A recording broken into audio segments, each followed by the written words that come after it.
for being set up? Are you good to go as soon as we're already here? I'm just checking. Nikki's been having a little trouble with her mic too. Maybe Lacey, while she's doing that, Yep.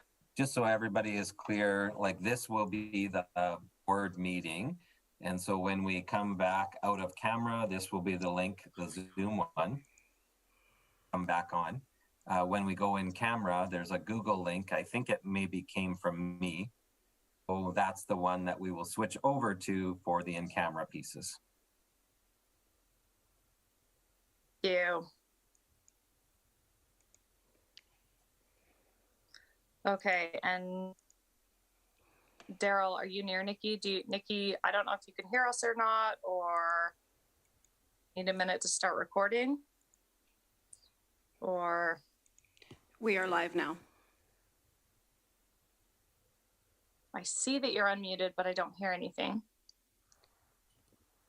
We are live now. We're live now. Okay. Okay, perfect. Thank you. So, welcome to the LRSD board meeting for March 27th, 2023. Order at 9:12 today. And just apologize for our late start, getting used to technology again. So we are going and acknowledgement by Trustee Gimber. So we'll go ahead and go to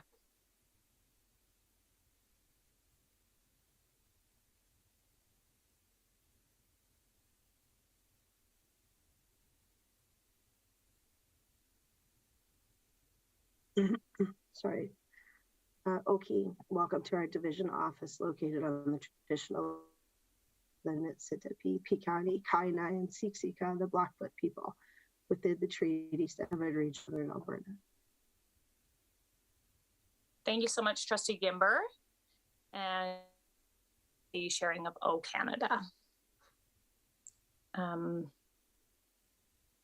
could end if you like. The screen will be shared, so.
Okay, thank you so much to Horace Allen School for sending that in. We have switched this year to having our O Canada sung by different choirs or individuals or groups from our school division, and it's been such a wonderful change. So we're happy to hear from Horace Allen this morning. And that brings us to, there we go, there's our agenda. Item B1 is in camera. I did just want to mention that on our recording today, we may have some trustees turning cameras on or off just due to bandwidth and making sure that the priority is hearing. So if some of our trustees have, or admin have cameras turned off, that's probably why. So we're going to move to B1 now. And the motion is that the Board of Trustees go in camera at 9:15. Can I get someone to make that motion by unmuting yourself and just stating which trustee you are, as I can't see all of you? Clara. Thank you, Clara. Trustee Yegas will be making that at 9:15. And we will move in camera now. So just a reminder, you're going to leave this meeting and the best link to use will be the one sent out from Superintendent Daryl Seguin in your email.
will be able to.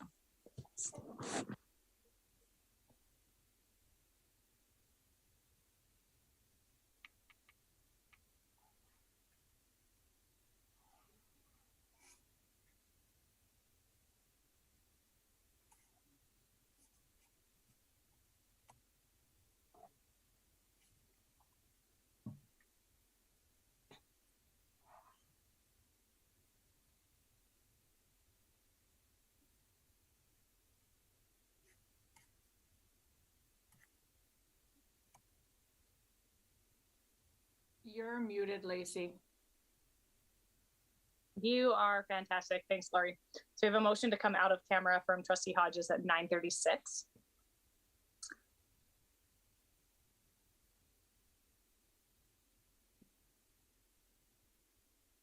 Okay, perfect. So we will now move on to the consent agenda. Sorry, I just need to pull this up on my own here. I like having it on my own. So item C, the consent agenda. The recommendation is that the March 27th, 2023 consent agenda be approved by the Board of Trustees as presented. Is there anyone who needs to pull anything, or can I get someone to make that motion? You can just, Trustee Long, get you to make that motion. Okay, thank you. And then is there anyone who would like anything pulled or has any changes or concerns? Your window of opportunity is closing. Okay, so with that, the recommendation that the March 27th, 2023 consent agenda be approved by the Board of Trustees as presented. Is there anyone opposed? Okay, seeing none. Sorry, it takes me a little bit longer, guys. I got to scroll through to make sure I can see everyone. I don't want to miss it. And if you are voting in opposition to something and I don't see you, please just feel free to unmute yourself and let me know. Okay, perfect. So we'll move on to emergent changes to the agenda. The recommendation is that the February 27th, 2023 regular board meeting agenda be approved by the Board of Trustees as presented or amended. Can I get someone, sorry, March 27th, can I get someone to make that motion? Trustee Yegus, thank you. Are there any emergent changes to the agenda at this time?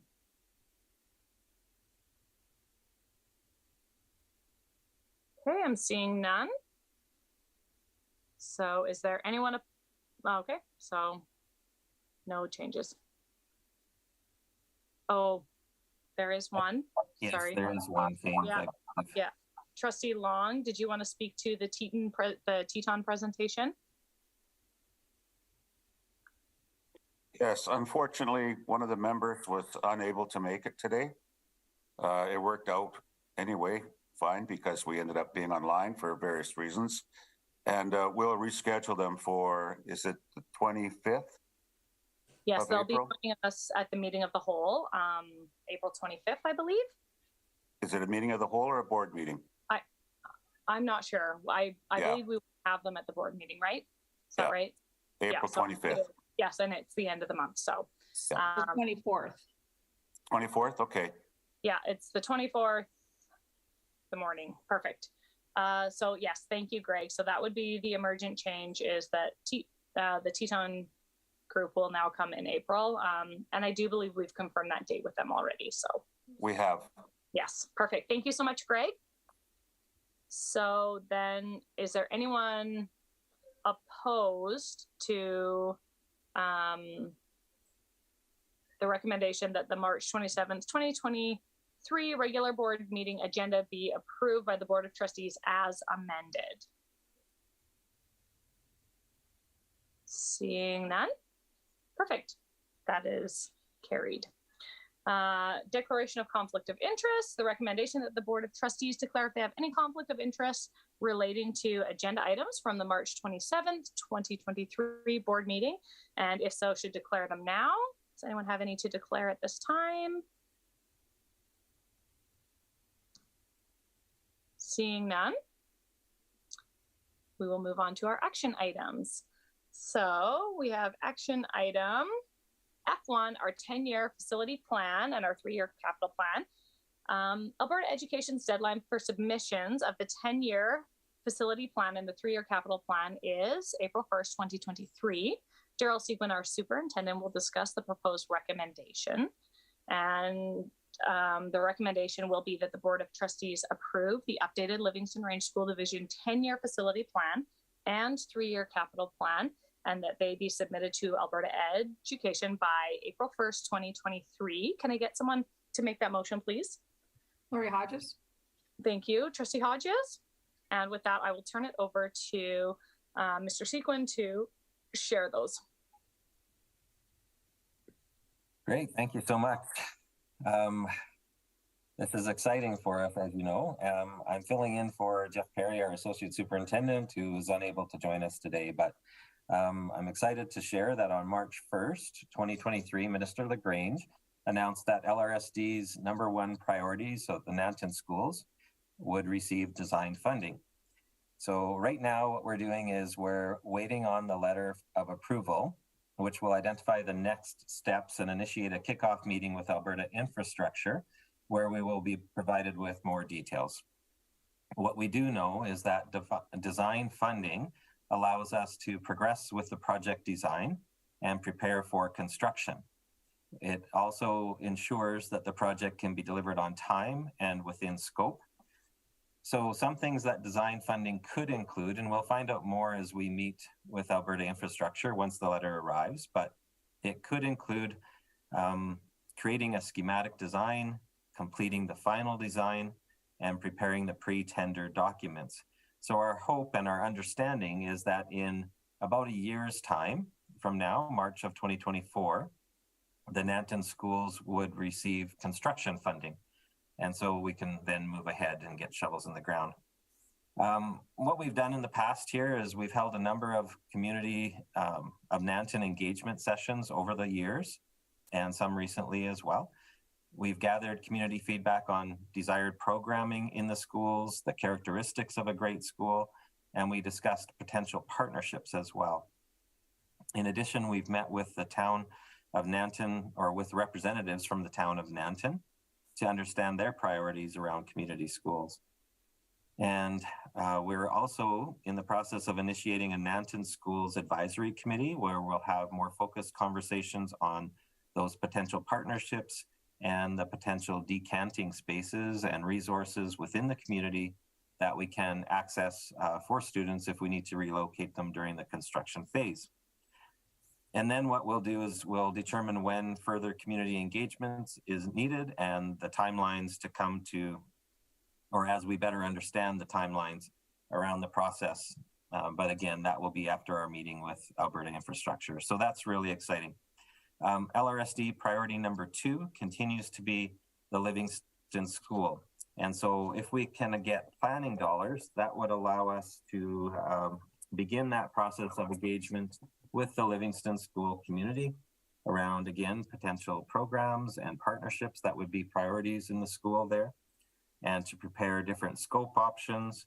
It would also allow us to get clarity on the project scope. We know, for example, that Livingstone School has a high utilization rate right now, as there's been an increase in the student population in recent years. And so we'll get a better understanding of what that looks like, and dollars hopefully to be able to support site readiness as well.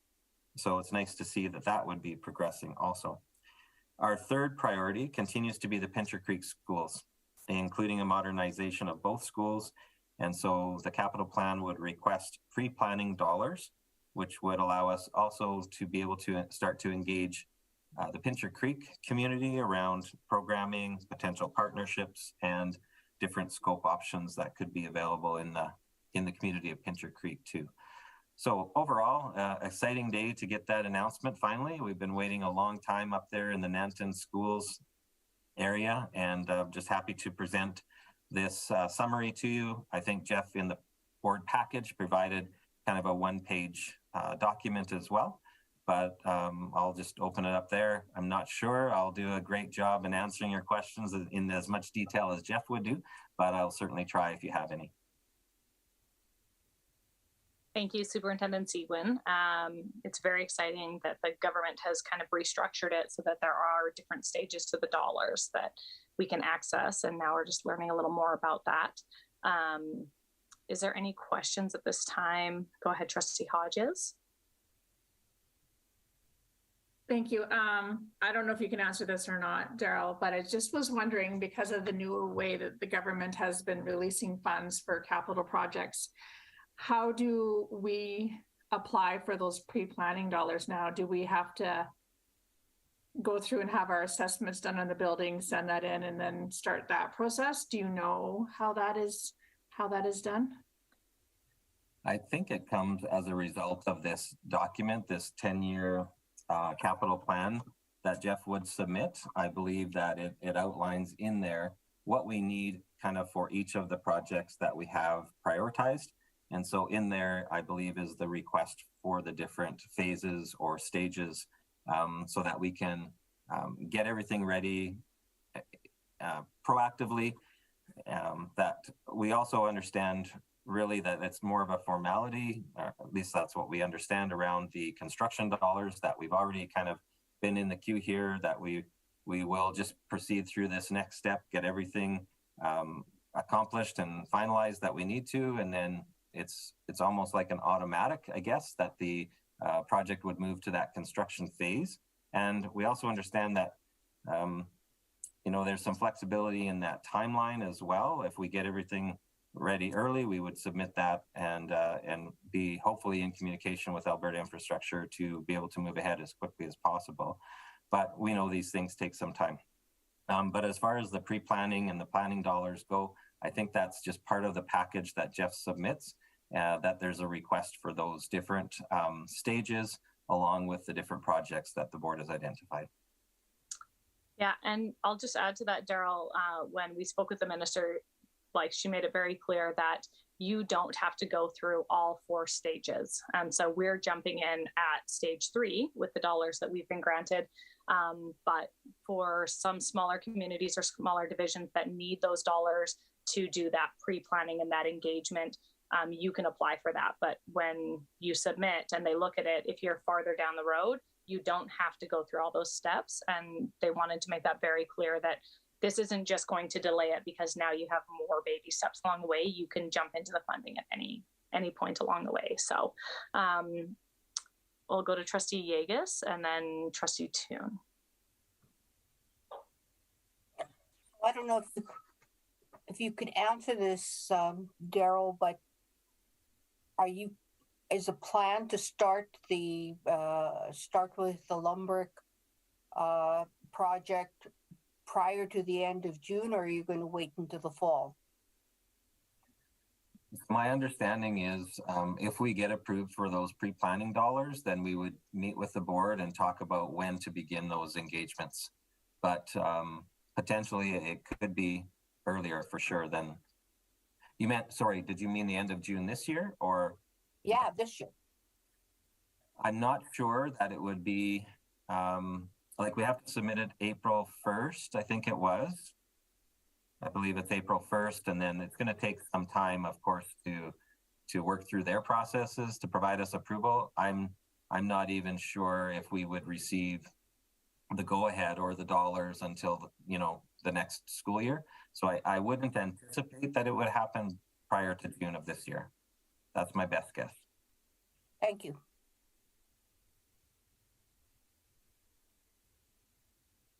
Go ahead, Trustee Toon. Thank you, Trustee Yeagus. Yeah, no, excuse me, the minister doesn't even shortlist till June, so there wouldn't be a reply back till after. And I think with an election thrown in there, it might even slow down the regular process potentially. But I know this is really exciting to have a more formalized process to have the ability to request those pre-planning dollars, because I know our division does a great job of planning for the future projects, not just the number one on our capital plan. But I want to thank administration for their tireless work on this. There's been so much that has happened even since the announcement, meetings with the deputy minister and a lot of things happening. So this is very exciting, and we're hopeful that they continue to make these announcements in a timely manner so we can continue on our other our projects as well. Thank you, Trustee Toon. Is there any other questions or comments? No? Okay, perfect. Well, thank you very much for that update. You did great. It's always tough to be filling in someone else's shoes. So with that, the recommendation is that the Board of Trustees approve the updated Livingston Range School Division 10-year plan, 10-year facility plan, and 3-year capital plan, and that it be submitted to the Alberta Education by April 1st, 2023. Are there any opposed? Scrolling. Okay, I'm seeing none. So that is carried. Thank you guys so much for that discussion. We'll move on to F2, our quarterly financial report. The audit committee met with the LRSD financial team and reviewed the second quarterly report ending February 28, 2023, and the audit committee will provide a summary of their review process and key findings at the board meeting. So the recommendation will be that the audit committee recommends that the Board of Trustees approve the quarterly financial report as presented. Should that be the second quarterly financial report, or I guess it's fine. Okay, can I get someone to make that motion? I'll make the motion, Okay. Trustee Fortress. Sure. Perfect. So we'll have that motion made by Trustee Hodges and move to her to. Thank you, Trustee Hodges. Thank you. So as the audit committee, we did meet, and this is a report as of the end of February 28th, 2023, which is 50% of our fiscal year and 60% of our school year. We met with management on March 16th and we reviewed in detail our revenues and expenditures by object and by program, and then our schedule of net assets. Our report is that our responsibility to review in great detail the financial results up to February 28th, 2023, and report to the board the results of our review, including any areas we felt the board should be aware of. Our review and report, we spent 2 hours meeting with management to review in detail the financial results. Management provided a thorough review and answered all of our questions and inquiries to the satisfaction of the committee. The committee is pleased to report that we are confident that the financial reports for the second quarter are accurate based on our review. Sorry, usually I turn this over to Mr. Perry at this time. Do we have Jordan with us to go over our financial position now?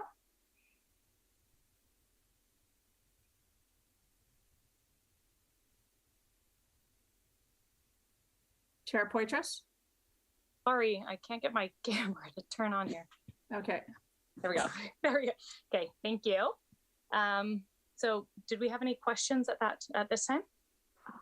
I just had the question of, is Jordan joining us to go over our financial position? Sorry, I thought him come in. I thought I saw him come into the room. Daryl, are you reaching out to him? He can usually answer our more in-depth questions. Usually Jeff just goes over the financial position. Yeah, I know that Jordan is prepared to do that and planning on being here. Okay. So maybe we can just take a pause then and wait for Jordan. Okay, so what we'll do. I'm not very good at it. Yes, no, it's fine. What we'll do is we'll just take a pause here. We'll take a 5-minute break if anyone needs a personal health break, and also just to look over. I know we got that in our package, so if you have any questions, prepared, and we'll get Jordan here so that Lori's not too deep in the hot seat there. Okay, thank you. So 5-minute break? Yeah, so let's actually, we'll come back at 10:05. That gives Jordan time we've had some issues with our logging on and everything, so that gives him a few minutes to get logged on and stuff.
All right, we'll give everyone just 2 more minutes. 2-minute warning.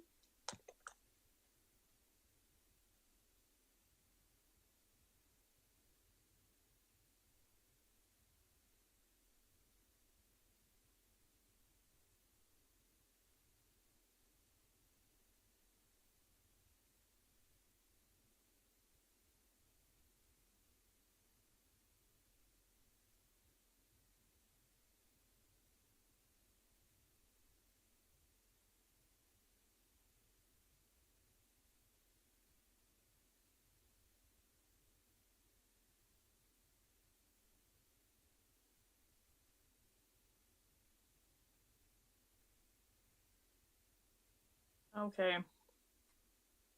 Hopefully everyone's just getting back. If you could turn on your camera, just to let me know that you're back, or at least raise your hand. There you go.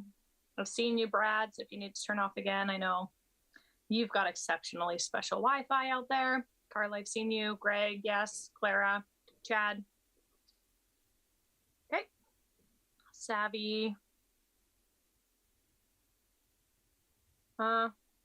Jordan, perfect. And Daryl, okay. Perfect. And Rich, there we go. Did we see Daryl? Did somebody?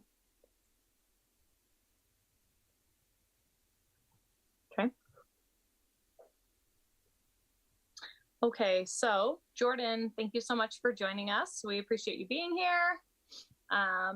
We have just had our, go ahead, Trustee Hodges.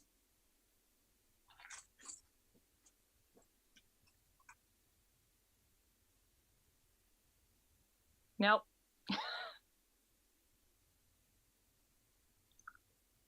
I don't know what happened, but somehow I changed my mouse to a pencil and then I couldn't get it to unmute. Sorry.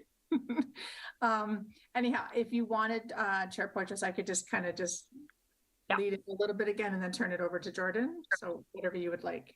Yeah, so that sounds great. So what we'll do is, so we've got the audit committee report here, which we had up, but we'll bring it back up again here, and Trustee Hodges will just kind of go over it a bit more. And then we have Jordan Gunderson, which, Jordan, what's your official title? Director of Finance. We have Jordan Gunderson, our Director of Finance here, who's very knowledgeable and very helpful at explaining these things in detail, so we can get more detail from him in answering some of our questions if we need to. So we'll go ahead and turn it over to Lori to walk through a bit, and then we'll move on to questions. Thanks, Trustee Hodges. Thank you. Sorry, Jordan, I did not realize that you weren't in here until I went to turn it over to you. I did go over the beginning part of how we met with management. Jordan is part of our management team that is with the audit committee, and he did review everything with us. I just said we spent our 2 hours with our management and reviewed in detail, asked all our questions with our members, our community members, our board members, and that we were comfortable presenting this to the board today. And so we're just at the financial position now at the end of the second quarter. And so if you just wanted to just jump into the financial position part, Jordan, please do. Absolutely. I apologize. I don't have a camera on my personal computer here at home, and I'm at home today. So, but you can hear me. Everyone can hear me okay? Perfect. Yeah. So as at the end of the second quarter, there is a decrease in financial position of $654,182, and what that means is we essentially spent $654,000 more than what was brought in so far this year, which was anticipated given that we had budgeted a $1.9 million deficit. So this is how far we've come in our deficit so far. And then on the next slides, we'll just speak to what that looks like. So this little graph, it's got some key columns. Is there any way I can control the mouse so I can highlight what I'm talking about? Is that a feature that can be done? I think you can share the screen, Jordan. If I pop open the presentation, you could share the screen and then you could do it. But, okay, I will do that quickly. That'll just make it easier when I'm talking about a certain number. Nikki might have to give you permission to do that. So give it a try and see if you can share your screen. Okay, I'm just pulling it up here and I will start presenting. Sure. Yeah, I'm sorry this was switched last minute. There's a lot of sickness in the communities right now, and so we had to switch online in the last minute. So no, this is it worked out because I'm actually homesick as well. Oh. So poor little Penny's sick too. So okay. I'm sorry you're not feeling well. no, it's all good. All good. Okay. You guys able to see this screen? Yeah, I think it's the same slide we were on. Perfect. So the idea is to, so these are our actual Q2 numbers broken down by revenues, so money that's come in, expenditures, what's gone out, and then the net of that is that $650,000 deficit we just looked at. Because as at the end of Q2, we're halfway through the fiscal year, this is sort of what our targets would have been. If you were to earn your revenue and spend your money evenly throughout the year. So we would have expected to be at about a $980,000 deficit based on the budget we had set last spring. And so what that goes to show us is that we are ahead in our revenues from where we thought we'd be. Our expenditures, we've actually spent a little bit more than what we thought. But because we've brought in more money, we're sort of ahead of schedule by about $330,000. Okay, at this point. So why are our revenues above budget? So we had seen on the previous slide that our revenues were a little ahead. The reasons, we had identified this after the first quarter review. So a lot of these things are things we've sort of expected since the fall and the start of the school year. So the first is that the government of Alberta has provided that fuel subsidy funding. That's not something we knew about when we designed our budget last year. And so we've gotten some extra money to help offset increased fuel prices. We got funding for the ATA settlement. Again, this is something we found out about after the budget was finalized. So there's additional government of Alberta dollars. Our IMR spending is higher. So the way our IMR spending works is that we recognize the revenue as the spending happens.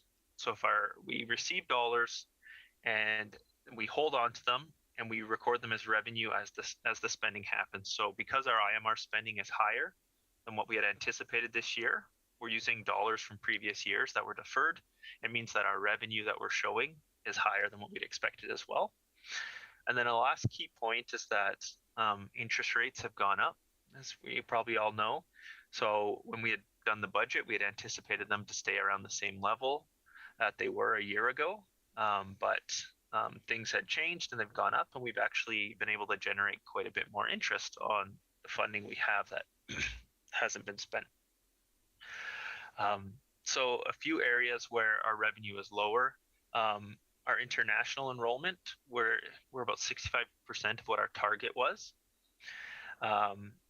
The enrollment of the Kainai and Piikani students attending our schools is lower than what we'd expected. We have about 87% enrollment of what we had anticipated.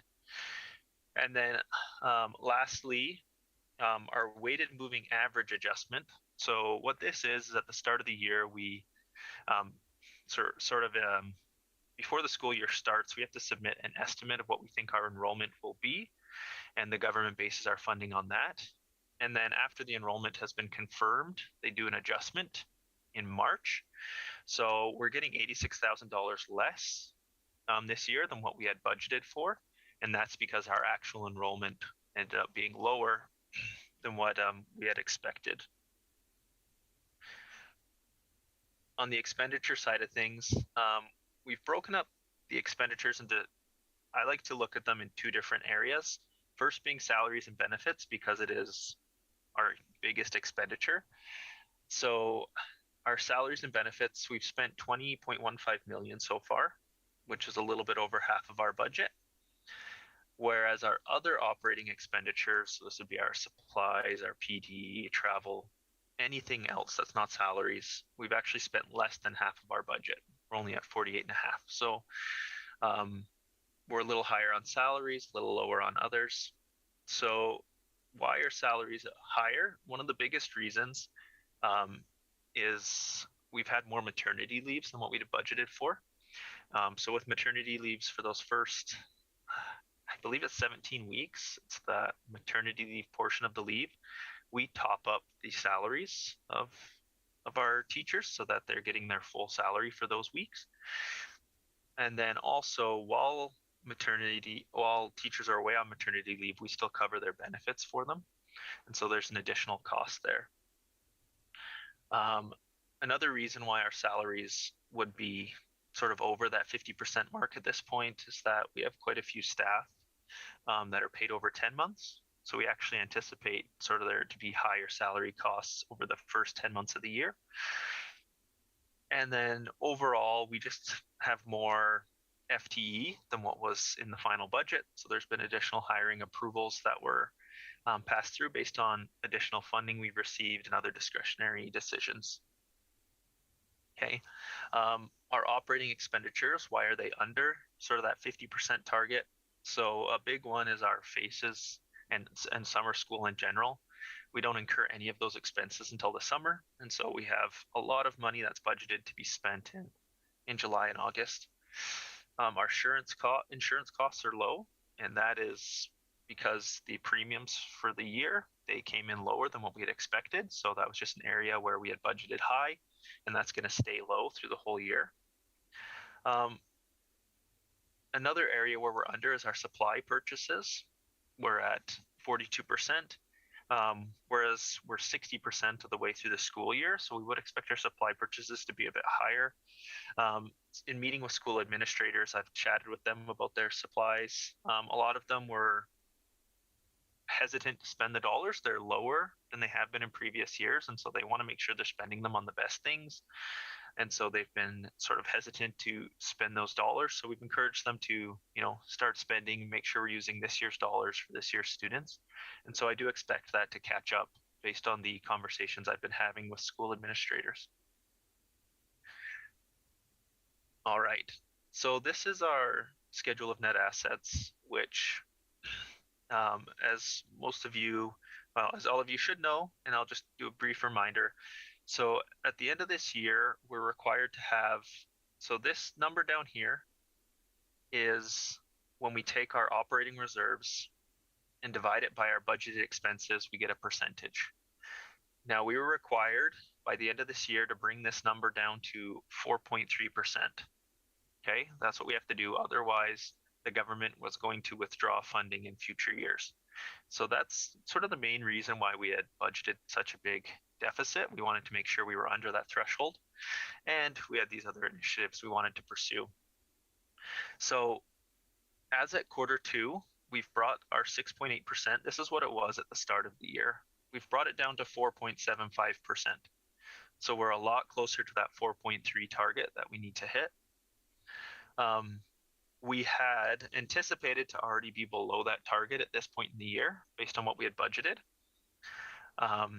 But, we still have half a year to go. And at the rate that we're spending over what we're bringing in, we're confident that we'll get down below that 4.3% target. If we had hit our budget, we would have got all the way down to 2.44. So we had built in additional spending over and beyond that 4.3% target. But we're currently at the 4.75. And really, if we had been at 50% of our budget right now, we'd have been at $980,000 deficit. And that would be enough to bring us down to our target. It's going to come up in another slide, but right now, based on our spending patterns, we're projecting at the end of the year to have a deficit of about 1.3 million, which is enough to bring us below that threshold. So just another few additional areas of note that came out during our review that we wanted to share with the board. So first is on the capital side of things. We purchased 5 buses in February. So 4 of these were brand new. 1 of them was used. So we're spending some dollars on capital initiatives. In addition, maintenance got a new truck to use for their their purposes. One area that came up a few times is the international, just because it sort of stands out on both the revenue and the expense side of things. So with the international program, where there was a summer program that was budgeted for, that at this point we're not projecting for it to run, and so it's one of the reasons why our revenues are targeted to be lower. But on the same side, the expenses associated with running our international programs are also projected to come in lower. So while it is overall a net loss to the division, it's not, foregoing some of those expenses lessens that loss. Just a little summary of the grant funding that we currently have that was unspent at the time of our review. We have some dual credit funding, a low incidence support. We have a new mental health grant, which we've just hired people to be paid out of this. And then our curriculum innovation. Now plans have been made to spend these dollars. And as I noted in here, we expect these to be spent, like most of them to be spent in the next 2 quarters, because plans have been placed for how to use those dollars. And then, as I mentioned it earlier, our forecasted deficit at the end of the year, based on our current spending rates and what we know is coming in the next couple of quarters, is this 1.32 million versus what was budgeted of the 1.96 million. So that's where we're anticipating to end right now based on what we know. And that is the end of the report. Are there any specific questions? Thank you so much, Jordan. We appreciate you being here, and we know you are going to help us with a little bit of a few other things too. I just couldn't remember, had the government committed to covering that ATA, the additional dollars from the contract? They are covering it this year, but had they agreed to do that for next year as well? I think I asked you, and now I just can't seem to remember exactly. Yeah, they have committed to funding it, so we will factor it into our budget this year. Yeah. And so, yeah, last year we had budgeted for the increase in the salary costs. Yeah. Even though they hadn't been confirmed, but we thought they would be, but we hadn't. We had no idea they were going to provide additional funding to cover it. So this year we do know that, and it will be factored into the budget. Okay. Yeah, perfect. I thought that was the case, but I wanted to just double check. Okay. Sorry to jump right in there. Is there any other trustees who have any questions for the audit committee, Chair Lori Hodges, or for Jordan Gunderson as well? So I'm just scrolling through here. I'm not seeing any hands up. I'll just give everyone a minute. Okay. So I'm seeing none. So, okay. Your window of opportunity is closing. If I haven't seen you and you want to unmute and ask a question, please go ahead. 3, 2, 1. Okay. So thank you so much, Jordan, for being on the call and being able to share your screen and highlight some of those things. Trustee Hodges, did you want to close on this at all? Sure. I just want to thank the audit committee for meeting and our public members always for joining us and putting eyes on our financials. I think we do ask a lot of great questions and make sure that we're staying on track with everything. And so, yeah, I just want to say thanks, and thanks to the management team for putting this together and meeting with us to go over everything. You're very welcome. Okay, thank you very much. So with that, I will just remind everyone that the motion made by Trustee Hodges, the recommendation is that the audit committee is recommending that the Board of Trustees approve the quarterly financial report as it has been presented. Are there any opposed? Seeing none, that is carried. Thank you. So we are going to go on to F3, our instructional funding allocation formula. The instructional funding allocation formula is the way in which the division resources are allocated out to schools, departments, and initiatives. The proposed formula was discussed with senior management and shared for feedback with administration at the admin council meeting. Jordan Gunderson, Director of Finance, there it is, will share with the board a summary of the proposed formula. The recommendation is that the Board of Trustees approve the instructional funding allocation formula as presented for the 2023-2024 school year. Can I get someone to make that motion? Trustee Gimber, are you comfortable? You're the one I can see right now, so thank you.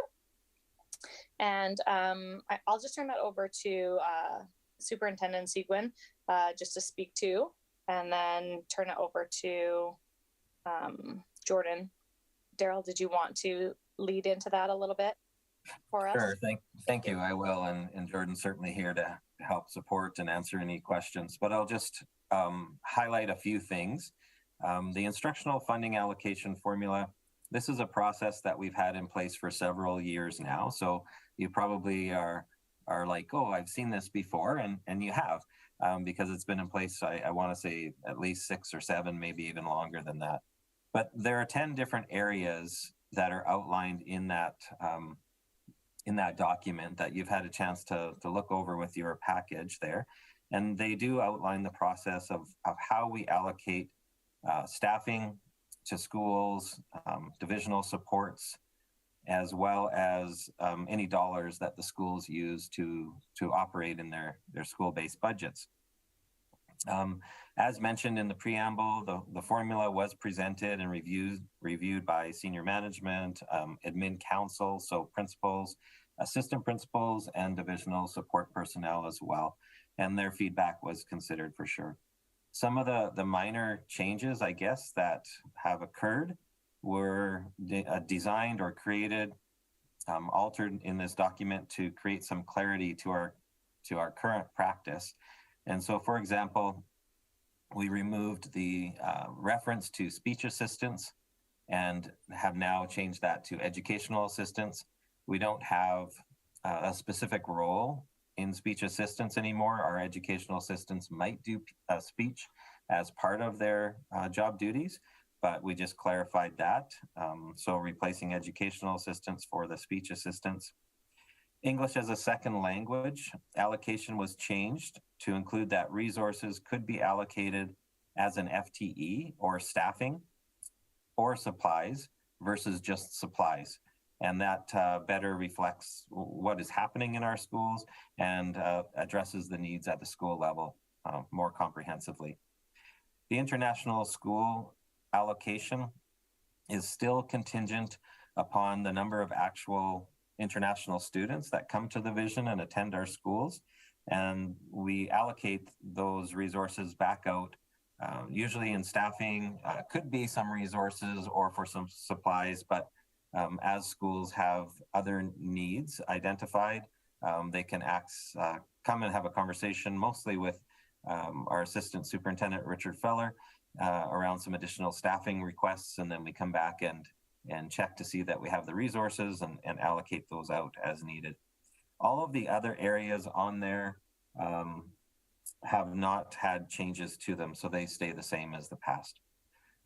Jordan, did you have anything else maybe that I didn't cover that you wanted to add, or is that pretty good? No, I think that covered everything that I was going to touch on as well. Okay, so maybe with that, I'll turn it back to you as the chair. Thank you.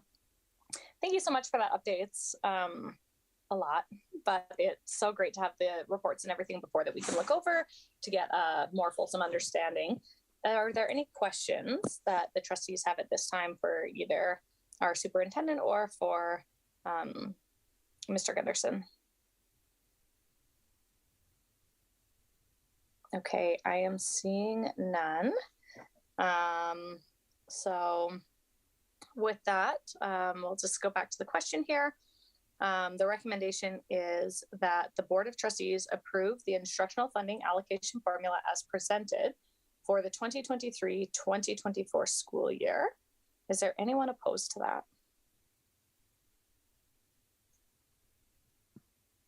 I am seeing none. So that is carried.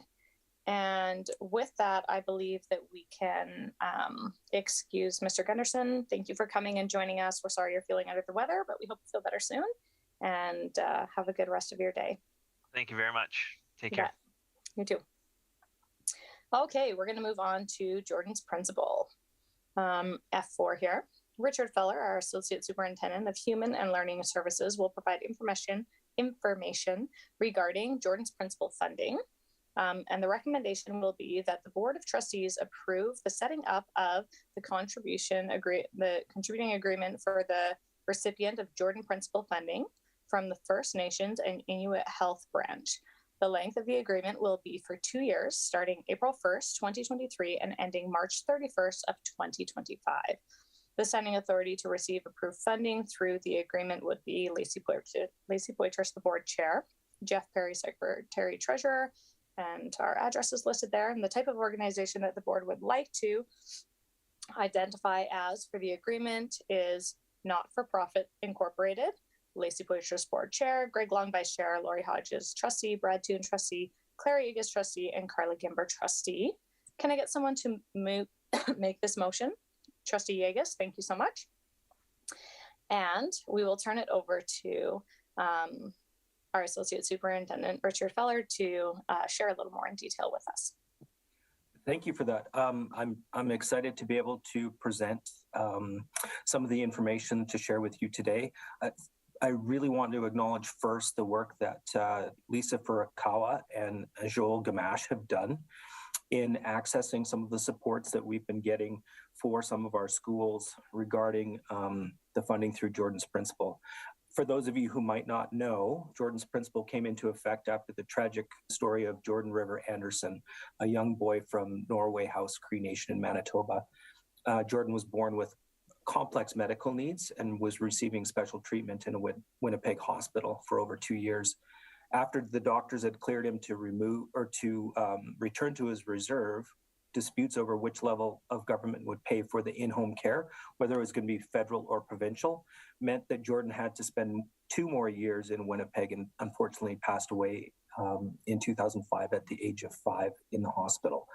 And so through Jordan's Principle, Indigenous children are able to receive funding to support multiple needs. And so one of the things that I wanted to share with you today is that Jordan's Principle responds to unmet needs in First Nation children, no matter where they live in Canada. Different levels of government fund different services for First Nations children, and as a result, it can be hard to figure out how to access the necessary products, services, and supports. Under Jordan's Principle, we can inform families about the help available for their child and how to access it, coordinate access to products, services, and supports, and provide funding when it's needed to make sure products, services, and supports are accessed without delay. One of the things that is unique to this piece is that schools as an organization are able to access some of this support from a more holistic perspective. So in the past, we've had some schools who have had success in accessing Jordan's Principle to support some of the unique needs that their Indigenous students may have. This particular contribution agreement is really about our school division being able to take a look holistically at some of the services that our Indigenous students do not have access to, and together we can create some of those supports for them in our system. One of the pieces that I think is important for you to know that the Jordan's Principle will pay for things for health, so mobility aids, wheelchair ramps, addiction services, services from elders, mental health services, specialized hearing aids, traditional healing services, things like that.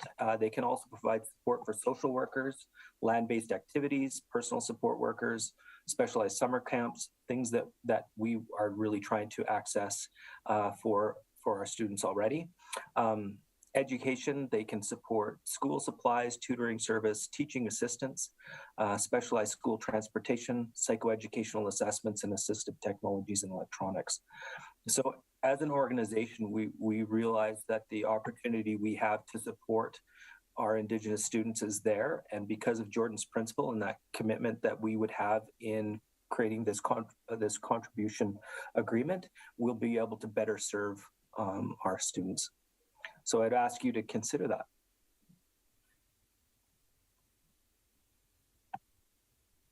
Thank you so much, Mr. Feller. We really appreciate that. And I know Jordan's principal plays a huge part in getting access to these dollars without having to find where they come from the government. And there's an excellent documentary on it as well that can help if anyone is interested in learning more about it, about Jordan specifically and his situation. So thank you so much for bringing this forward and for the work that Lisa has done.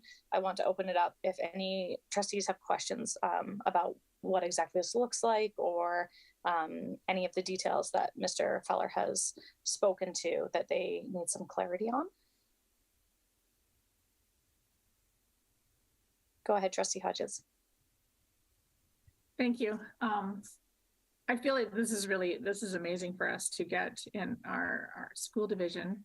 I just have a question around, so this is for 2 years for us till 2025. And so do we have people that come forward with requests and then we go through, because I see that you have to request it to get the funding through the board, or however that works, sorry. And so then do we just look at it case by case? Does it determine the severity of things? Like, I just wondered how it's going to be disseminated out and how it is brought forward. Thanks, Trustee Hodges. We'll go to Mr. Feller for that. Yeah, and certainly it looks at it from both of those perspectives. One, it is on an as-needs basis. So if there is an individual who needs that support and access, we can still work with families to do that. But this particular agreement allows us to not have to do an application every single time something comes up. So when we take a look at what those agreements can look like, some of the supports that the agreement will cover are things like from health, social, and education. So we can take a look at that as a jurisdiction and see which ways we can best support the individuals in each of those schools from a central mandate rather than an individual school. So schools inundating parents with the not inundating, but schools working with parents to access the supports becomes challenging when we can reduce that red tape to be able to get the funds that we need to the students in a more timely manner. And they will not provide supports to the schools without us already having met the conditions of the grant, of the grant. So if a student needs X, Y, Z, we would have to supply that before we'd receive dollars. Thank you. Go ahead, Trustee Hodges. Sorry, just a follow-up kind of question. So then would this then, because you said you don't have to apply multiple times, follow the child through each grade level then, and then you just kind of reassess what they need at each time if there's less or more required? Yeah, and so it's not just an individual child, it could be groups of students. Okay. So as an example, if we were to increase more elder support in our schools, they would be able to support more students. So it'd be more like clustering students for support rather than just individual. But we do both. So Richard, just, I guess for my understanding with what Lori's saying there too is when you want to apply for this based on like Jordan's principle and stuff, as an individual, as a mother or a grandmother, and you're working to apply for that, and with us doing this partnership and getting access to the grant, we then are proving that we need dollars for ramps or mental health supports for a group. And so then our school division is given those dollars and we are able to provide those to our students without the individual parents having to apply for those things. Not that they still can't, but that allows us to give them that support in our school division through this grant. Is that right? That's correct. Yes. Okay. Thank you. Is there any other questions from other trustees around this piece? Okay. Again, thank you so much to Lisa, to Richard, to everyone who has been involved in this. It's so wonderful to be able to find, different dollars and grants that can help support our students receive not only the education, but also the other supports they need in their life right within our building. So we appreciate the work that's gone forward with this. And I'm going to just read the beginning of the recommendation without the names and sorry, you guys, and addresses and stuff. So the recommendation is that the Board of Trustees approve the setting up of a contribution agreement for the recipient of Jordan's principal funding from the First Nation and Inuit Health Branch. The length of the agreement will be for 2 years starting April 1st, 2023 and ending March 31st of 2025. And the signing authorities to receive and approve funding through the agreement will be as listed below. This has been moved by Trustee Gimber. Oh, Trustee Yegas. Sorry about that. And I'm looking to see if there is anyone opposed to this. Let's go. Okay, I'm seeing none. Okay, so that is carried. Thank you so much. And we look forward to seeing what that grant looks like in the future and what different supports we can bring in. So we're going to move on to our discussion items. G1 has been postponed until our April 24th meeting in the morning. So we'll move on to G2, our First Nation, Métis, and Inuit support update. Joel Gamache, our FNMI lead, place-based learning supervisor, will provide the board with an update of the work being accomplished throughout the division. Do we have Mr. Gamache with us here? It looks like we don't have him here at this time. We'll just check the waiting room. Welcome to Frank also. And maybe if not, we'll move on to G3 and come back back to him. Also our occupational health there, health and wellness. So just give me 1 second here. We'll see when we are expecting them.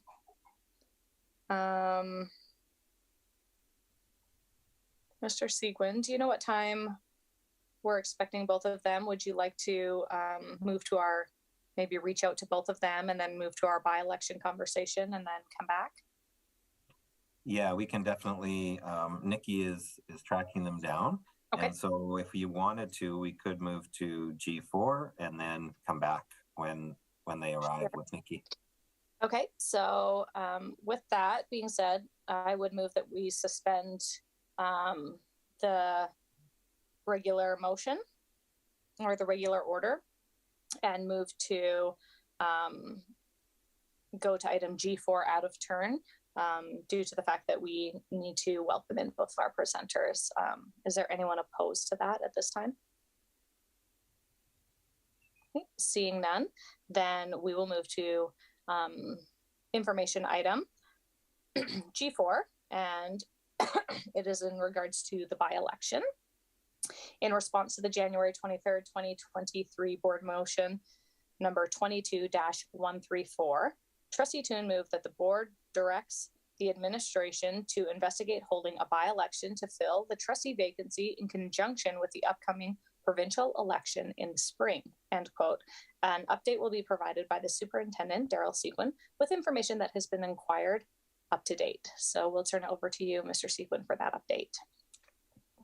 Thank you very much. Yes, so the board had asked us to gather some more information, and part of the reason was to see if we could combine the LRSD trustee by-election in conjunction with the provincial election to see if there was potential cost savings by using similar or the same returning officers and the space or the location of the facility to hold that by-election in as well. And so Mr. Perry, our associate superintendent, did some investigating on that and found out from the chief, our deputy chief electoral officer, that LRSD would not be able to be in the same room as the provincial election, and we couldn't share any staffing or services.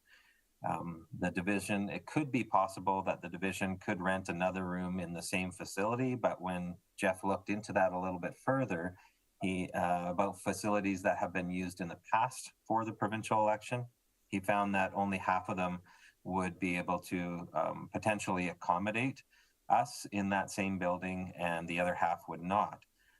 And so he also reached out to Alberta Education, the business operations manager, let him know that the provincial election is governed by the Alberta Education Election Act, and the LRSD by-election is governed by the Local Authorities Election Act. So they're two different acts that run or govern the election process. And so that's one of the reasons why we couldn't share workers or have the same returning officer, as they're run under different acts. The provincial election has also not been officially set. It could be May 29th, but it could be held at a different time as well.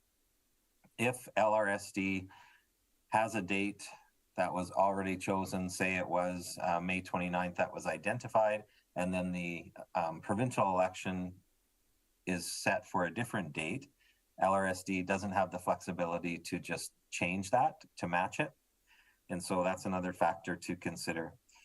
There's also the boundaries for MLA voting could be different from Ward 1, where we would have this by-election, for our voters as well. And so that could be very confusing for a person coming to vote, thinking they would be voting for two positions, MLA and a LRSD trustee, when there could be some confusion around whether they're eligible to vote for the trustee election or not. And so it could be confusing not only to the voters, but also to the returning officers that are there as well. So the recommendation from administration is, based on the information that we've been able to gather, that LRSD Board of Trustees not hold a by-election at the same time as a provincial election, and that perhaps we look at preparing to hold a by-election in the fall of 2023. This would give us a longer nomination period, more time to engage a returning officer to run the election for us and acquire election workers who would still need to be trained. And I'm not sure if it would alleviate any of the trustees' workload, as they would be hired in June. There's not as much work certainly over the summer, and that's another factor as well. So the recommendation is that the board look at postponing that until the fall. I'll leave it with that and answer any questions that might come up. Perfect. Thank you so much, Mr. Seguin, for bringing that update to us. Is there any questions at this time around the information that's been shared? Okay, go ahead, Trustee Hodges. I just think with the information that was shared that I guess as a board, we'll just need to sit down and have a further discussion after hearing the information presented to us. Perfect. Thank you so much. Any further questions from any other trustees? Seeing none. So thank you to Mr. Seguin, and also to the administration team who looked into that. The motion was to have direct the administration to investigate holding a by-election to fill the trustee vacancy in conjunction with the upcoming provincial election in the spring.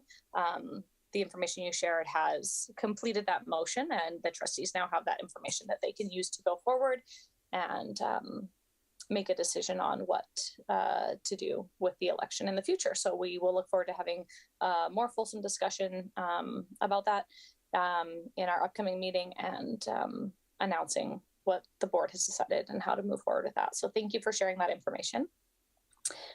With that, we will move back to the regular order, and we would like to welcome Mr. Joel Gamache to our meeting today. Hi, Joel. Thanks for being here.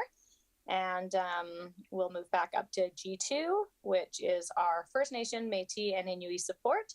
Joel Gamache, our FNMI lead, place-based learning supervisor, will provide the board with an update of the work being accomplished throughout the division.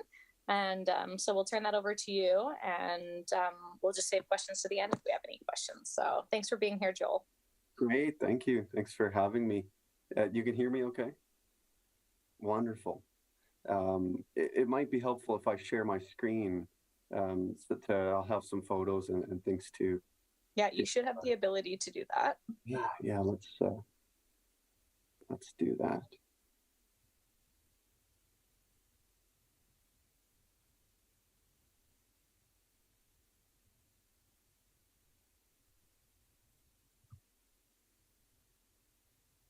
A thumbs up if you can see that. Oh, good. We can see it. Yeah. Wonderful. Let me share it full screen so you can see all of it.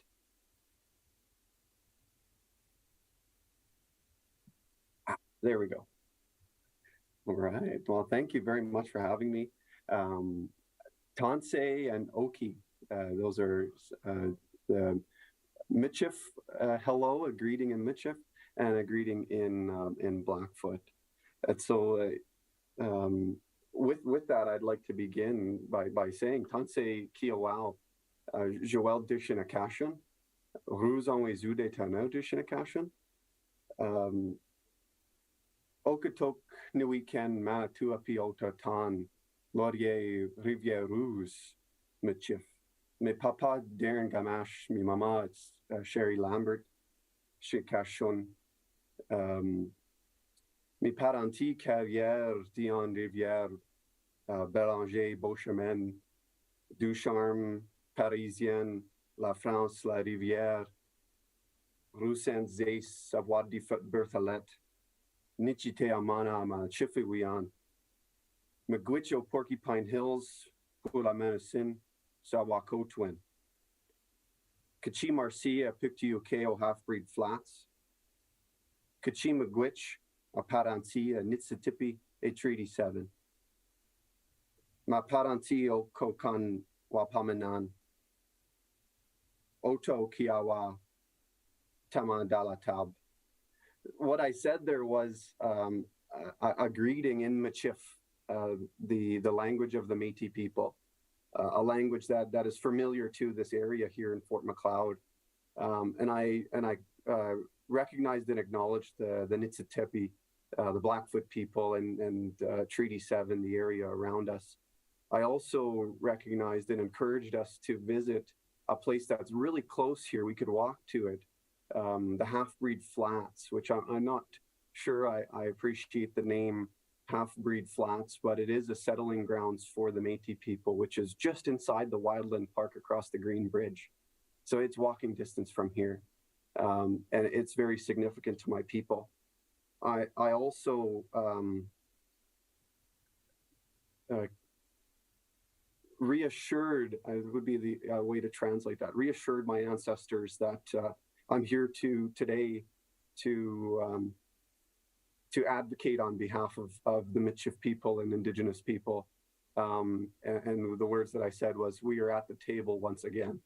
And so I was reassuring them and calming them because they're with me today, and they're reminding me of that as I speak.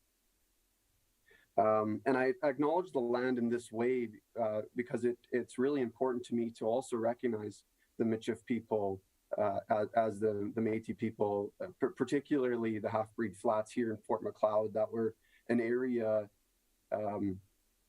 that predates the establishment of the fort and the Northwest Mounted Police coming here, which is interesting. I'd love to visit there one day with you, and I used that word as we went through. And so it's really important to me to recognize the Niitsitapi, the Treaty 7, and the Métis Nation Region 3, which we are standing on here today. So thank you, Kachima Gwitch, for having me. So to begin, I'd like to say that it's really important to me to not only focus on the students and the numbers that we have here, is that this work that we are doing is so then those children can see themselves in the work that we do.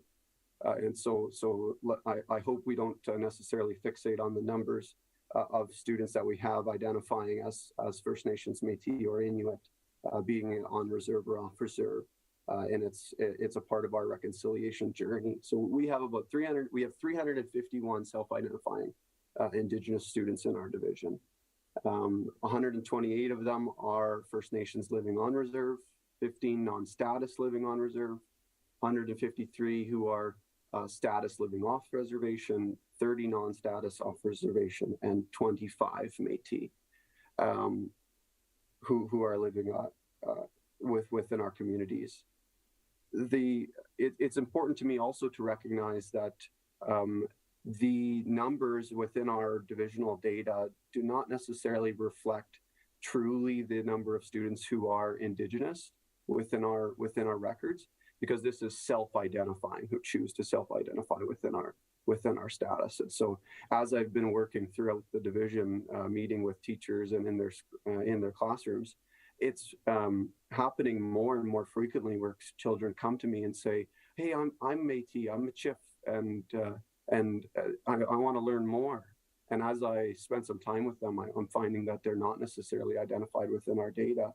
And it's a great place to have a conversation with their families to encourage that, because it is very important to me that we stand as Métis people and as Indigenous people together. We have a number of dedicated roles in the division who are supporting our Indigenous learners. We have one full-time position, myself, the full-time position of the Métis First Nation Inuit leader, place-based learning supervisor, and the FACES principal.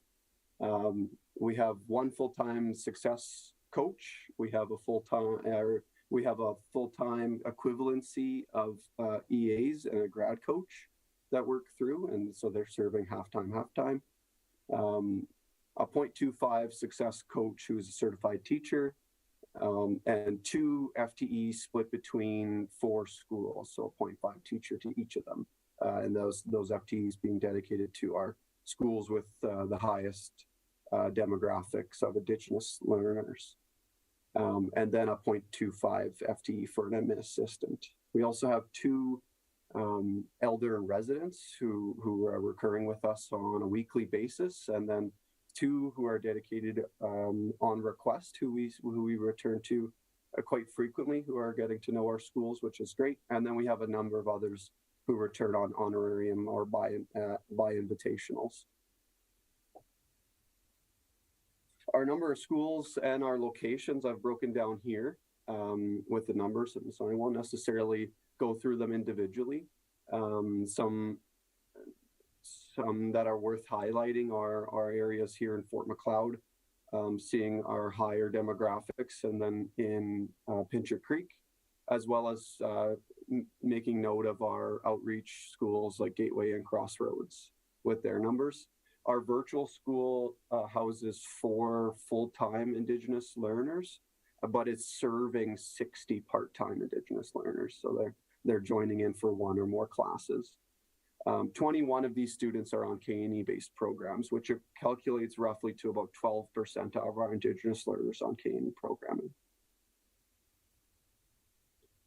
Here's our graduation rates. And so I like to bring up both data sets of our Indigenous and non-Indigenous learners when evaluating to see the trends as to how their completion rates are going. In general, it's noteworthy that about 20%, our Indigenous learners are graduating at about 20% lower rates than our non-Indigenous learners. And so it's also worth noting that 60% of Indigenous learners attend public schools and are living off reservation, according to Stats Canada within Alberta. And so our Indigenous learners are attending the same schools, have the same teachers, but achieving 20% lower. And so it really calls into where I'm looking to investigate as to what are the systematic concerns that our Indigenous learners are the barriers to their learning. And this is a trend across Canada. So we're not unique in that way. We actually have some pretty unique successes that I'll draw our attention to as well within LRSD. That's encouraging, which is good. Our PAT results see a similar trend. We see a similar pattern. However, our Indigenous students are achieving slightly better than the difference in graduation rates, which is wonderful. So at PATs, we're seeing that slight incline. We're seeing a gap in the data here where PATs weren't being written as well.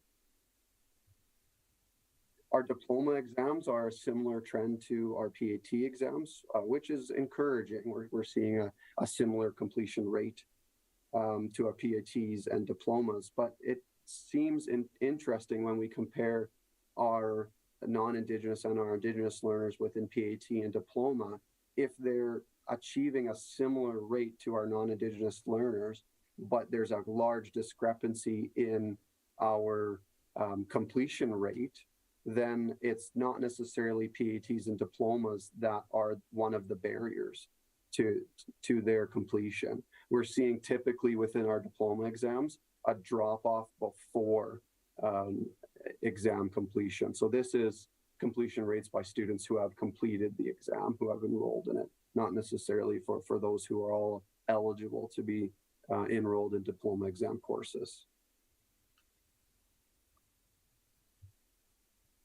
Our dropout rates are slightly encouraging, where we're seeing a bit of a higher retention rate than that of our provincial counterparts, which is a success. And we start to see that within last year and into this year, into our projections. And I would also draw our attention to the fact of encouraging drawing correlations to our encouragement of place-based and land-based learning, and differentiating between the two of those teaching practices, as well as dedicating roles to such as success coordinator and success coach into those roles, and seeing these higher retention rates, which is encouraging. So we have much work to do, but it's a trend has to start somewhere, and we're seeing that uptick, which is great. Our post-secondary transition rates are similar to our completion rates. So we're seeing a slightly lower transition rate comparatively, but it is a success seeing our graduating students transitioning in that nature to post-secondary. And it's important to remember as well that a lot of our preconceived notions of the typical barriers to Indigenous learners transitioning into post-secondary are not necessarily the same barriers that we're seeing to their graduation and transition rates here in Livingston Range, because 60% of our Indigenous learners are attending our public schools. And so they're presented with similar barriers to our non-Indigenous counterparts, but not necessarily transitioning at the same rate. And so really, I don't have any answers to that, but it's something that I'm keeping my ear to the ground and trying to find identifiers to that. But seeing increasing retention rates, I know that we will see higher transition rates into that if they're staying within high school into graduation and moving on, which is fantastic. I think another way that could look to targeting our graduation rates as well just is increasing our number of Métis self-identifying learners, because they are within our schools already, but not necessarily within our numbers. And the southern part of Alberta, while in our minds often is disconnected from that of the Métis people, that is not necessarily a historical story. And so there are some very significant family Métis names who are in our areas and who have many of our children who are not identifying in our schools, which I think would also encourage our children to see themselves in their learning and to be proud of their heritage as a component of it, rather than necessarily hiding it away. So how are we looking to target some of this data and to encourage our learners is really we're providing them with opportunities. And so some of the highlights of those opportunities that we found a lot of success in is our Blackfoot Culture Series, our elder-led site visits, We have drum making, cultural-based activities that connect curricular classes to it. Teaching circles, smudge teachings, which are foundational teachings, beadwork sessions, land-based programming, where classes are encouraged to participate in land-based teachings, either or joining with knowledge keepers. We have a number of in-STEM activities that our students are participating in, where they're constructing full-size teepees and then modeling their curricular connections to that in the classroom, as well as canoeing-based activities, focusing on the innovations of Indigenous peoples that have stood the test of time and have very few additions or modifications to that ingenuity, which is fantastic, as well as our land camps. We're seeing last year we offered a land camp and had a very, very successful retention rate and comments from parents and students.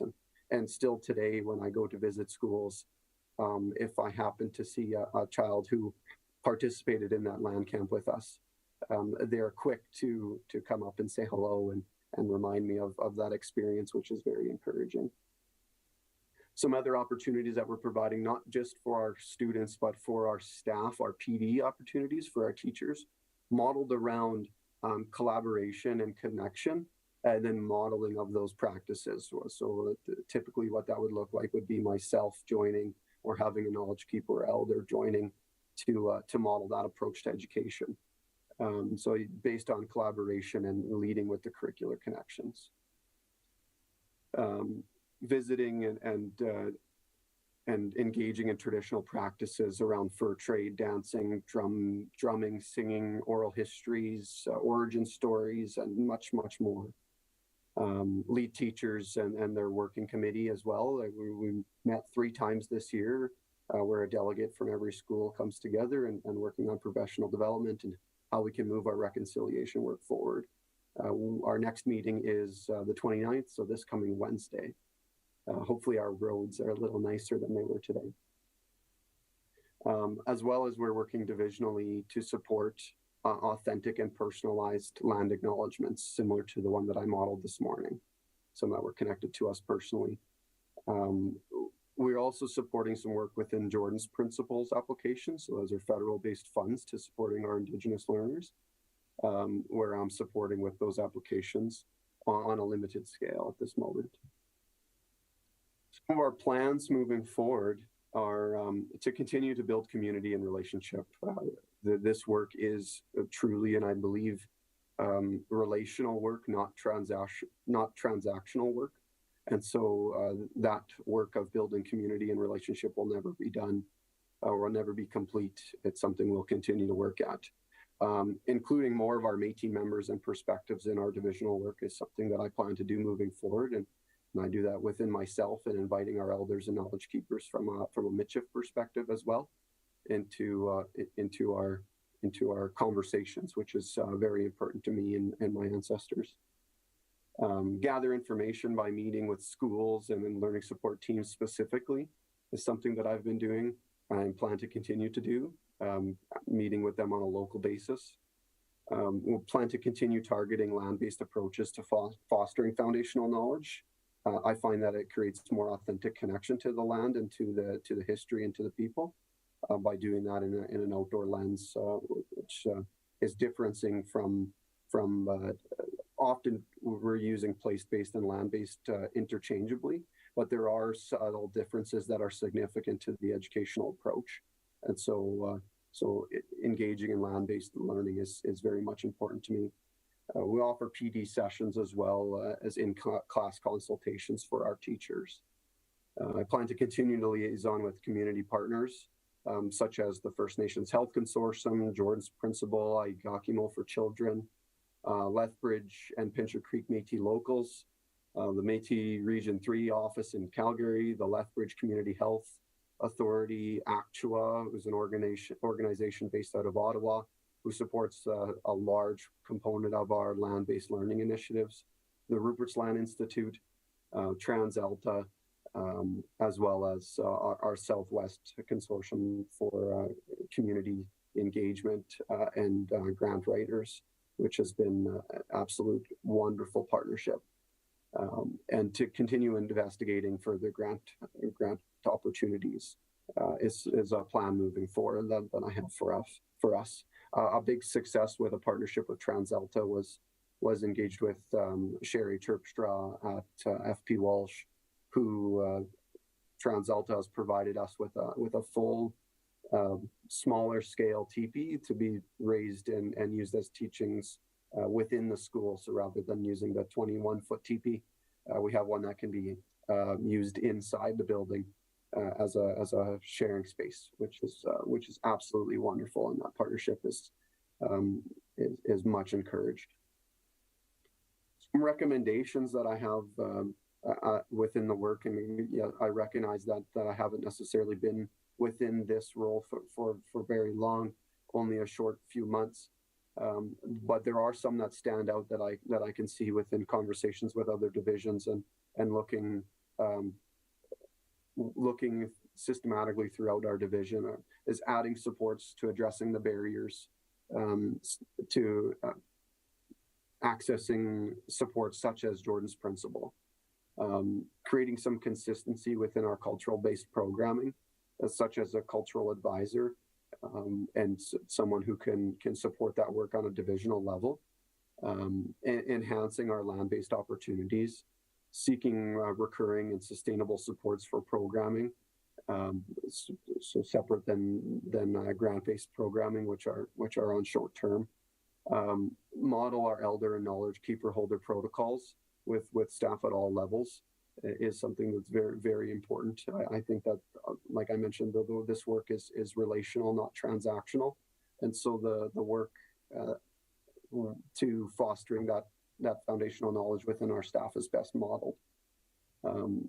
Consider inclusion of the Métis in all of our work at all levels is a recommendation, as well as encouraging a system of accountability regarding our quality standards at all levels, the TQS, LQS, and SQS, when weaving our Indigenous knowledge into our school. And with that, I hope it doesn't come as defensiveness, because I'm hearing at the provincial level where other divisions are reaching out to LRSD, seeking how are these things being done? How are you encouraging this retention rate? How have you began your land-based practices? How did you form those relationships with your elders and knowledge keepers? How are you continuing that work? And so people are looking to us, which is fantastic. And so within that reconciliation leadership model, and I think LRSD has the potential to being someone, or to being an organization to lead that charge, and to model that throughout the province and greater. And so I'm really glad to be a part of this conversation, and it feels right, which is a big component of the work that we're doing. And so with that, I'll leave it to questions. What questions do you have? How can I help? Thank you so much, Joel. We appreciate you being here and sharing this information with us. Do any of you, the trustees, have questions? Sorry, I kind of have to scroll through here. There we go. Go ahead, Trustee Yegas. Joel, one of the things you talked about was the inclusion of the Métis in your work. How do you plan to do it? Are you teaching anything about not only the culture, you mentioned that, but about the history of the Métis and that in Southern Alberta? Yeah, absolutely. Some areas that, I'll give you one example, is encouraging the recognition of the Métis on the Belly River, and so, which is now the Old Man River.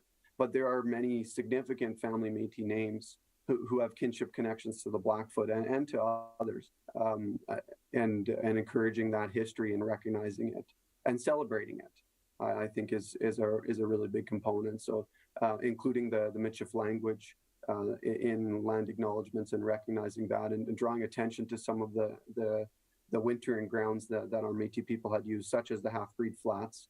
And I recognize that's not necessarily the greatest of names, but it was an area and a word that people had used to describe the Métis, as well as I acknowledged the Porcupine Hills, where there was a wintering camp there. And I don't think it's a surprise that, to me, that only 4 quarter sections away from where that wintering grounds were, before I even knew that it was a place, was where I was drawn to hunting and to harvesting. And I acknowledged the word medicine, which is medicine, a translation, which means really food in Michif. And so that's a place where I go and gather those medicines, as my ancestors have been doing for generations and generations. And so that's very close to our communities within Southern Alberta. And so trying to encourage that work and that recognition, I think, is really important to us. I'm not sure if that answers your question. Yeah, it does. I guess I was wondering if the schools are starting to teach this the Métis part of it. Yeah, I think so. And I think there are many who are still connecting with me and finding some of the truth within their curriculum. And so I'll give an example. There is a number of Michif connections or Métis connections in the grade 7 curriculum, which is fantastic. And I'll tell a bit of a story similar to my grandpa. But when I was learning about the Métis and the rebellions at that time, I went and asked my grandpa about the rebellions. I said, I heard you were telling me stories and they seem similar to the ones that I'm learning about the rebellions. And he said, well, I said, that's not a rebellion. It's a resistance. He said, that's my people, the resistance. And that conversation that we have and bringing to light that differencing of perspective in our curriculums, I think our teachers are growing more connected to that within that work. And I'm happy to be a part of those conversations. Whereas a lot of our resources are perhaps sharing a one-sided perspective. And so our teachers are encouraged to look at those resources and to reconsider and to consider the perspective at which those are being presented from, which is great. And so I think that this work is being done within our working committee, striking up a subcommittee as well as to a group of people to establish criteria for evaluating quality resources as it pertains to Indigenous people, some work that we're doing to address that. And so encouraging that Michif perspective, but also others. And so I really think that's something that was perhaps a step back in the reconciliation journey within education is the acronym FNMI, where we're taking 3 very different groups of people and pan-indigenizing them together. And so being really purposeful with encouraging the use of First Nations, Métis, and Inuit, because they all have separate subgroups, separate sub-languages. They're very, very unique cultural people. And so doing that work, I think there is a lot of work to be done federally. And so with that also comes to that work in LRSD, but I think we are moving that work forward, which is wonderful. Thank you. I'm really impressed by the amount of work you're doing and what you've been just saying about the Métis, because I agree with you with what you said before about it. So thank you. Thank you. Thank you, Trustee Yegus. Do we have any other questions from other trustees?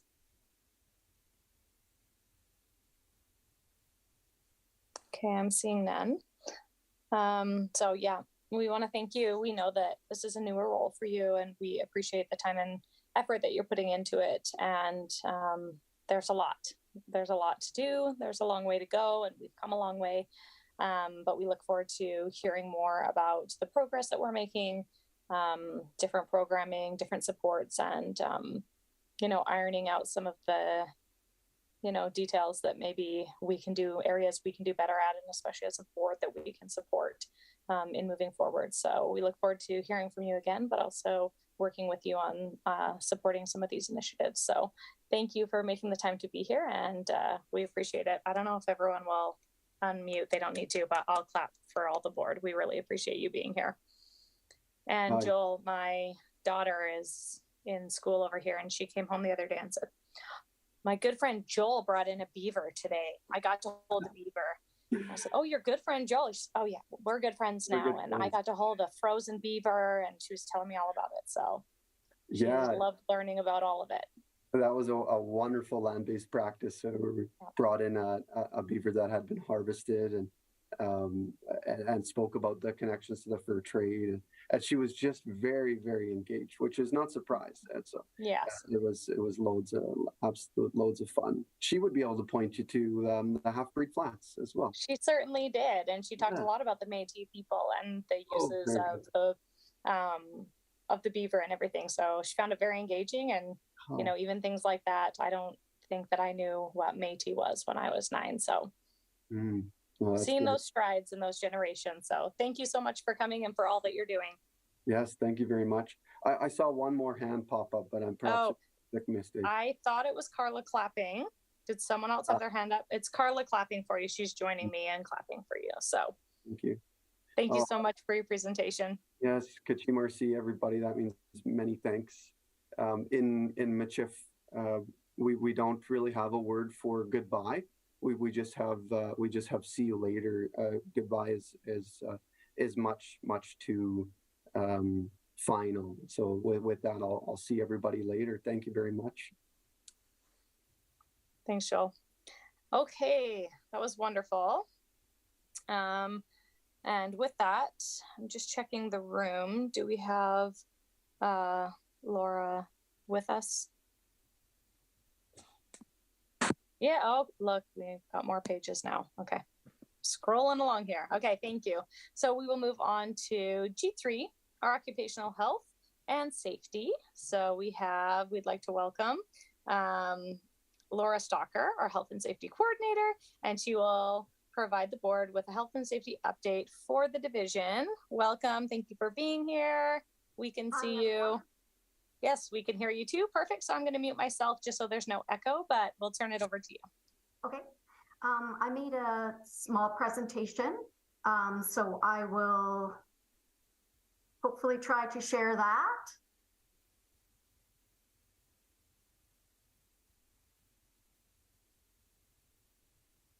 We can see that. It looks great.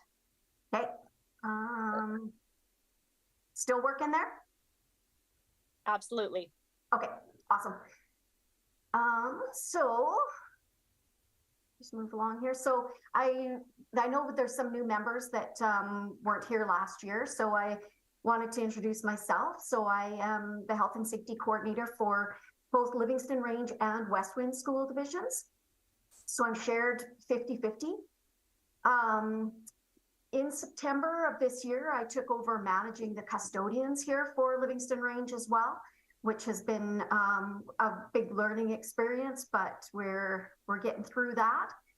And it's been 4 years in March since I've been with the school divisions, which is really hard to believe. It just seems like I just started. And before working here, I worked with Alberta Agriculture for 28 years. So what do I do? Managing the safety department.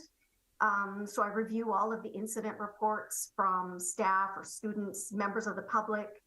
I go out and do safety inspections at all of the schools, as well as Peaks campus and the colony schools. So some of the things that I look at, pretty in deep level are like the school shops, the science classrooms, and then in the summer I do the playground inspections as well.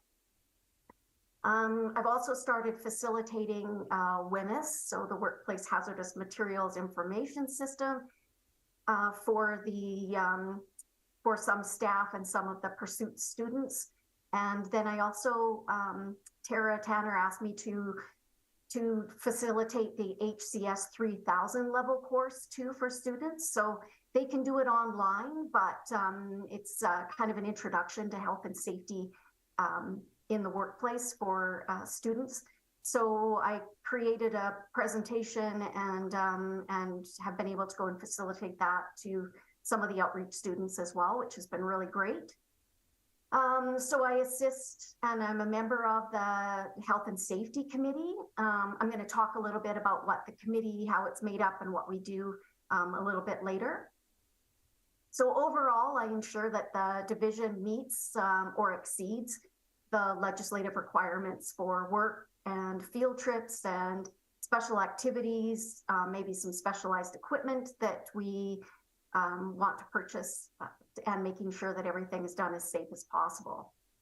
And as far as managing the custodial department, it used to be done through maintenance, and they were just so swamped. So I was asked to step in and help with this. So there's 9 schools that we have a contracted company called Acoustical Total Cleaning.